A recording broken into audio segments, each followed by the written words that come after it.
Et la question que je vous lance ce matin, c'est une question personnelle à répondre intérieurement. Est-ce que notre foi est une flamme ou une fumée? Ma foi est-elle une flamme ou une fumée? Est-ce que c'est un feu de paille qui s'éteint à la première épreuve ou c'est un brasier qui brûle même sous la pluie? Voyez-vous, les apôtres font une belle prière au Seigneur. Seigneur, augmente en nous la foi. Augmente en nous la foi. Mais ils n'ont rien compris.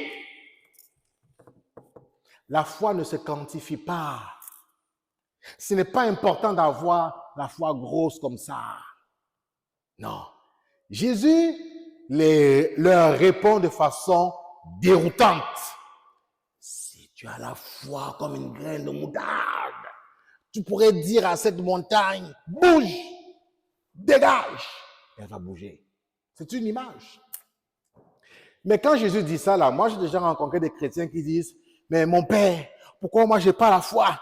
J'ai envie de dire à cette grosse montagne de bouger, mais elle ne bouge pas.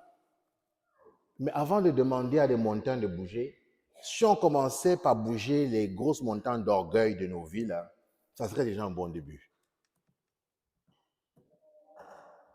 La foi, là, ce n'est pas une performance. La foi n'est pas une performance. La foi, c'est une invitation à un abandon, à une confiance. Voilà pourquoi le Christ, en prenant l'image de la graine de moutarde, veut nous rappeler que la foi, nous devons la garder active. Le plus important, ce n'est pas les effets spéciaux, les effets extérieurs, ce que nous pouvons faire de spectaculaire avec notre foi, mais l'essentiel, c'est cette foi active dans nos quotidiens. Autrement dit, c'est ranger notre peur devant les épreuves, devant les tempêtes et avoir l'assurance de la présence de Jésus à nos côtés dans la barque.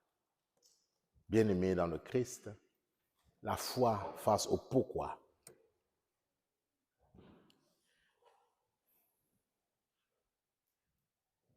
Comment donc déplacer mes pourquoi, nos pourquoi?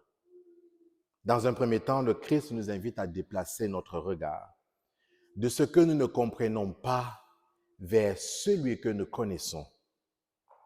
Quand je ne comprends pas les situations de la vie, je peux me tourner vers le Christ que je connais en disant, Seigneur, je ne comprends pas, mais je sais que tu connais pour moi le chemin.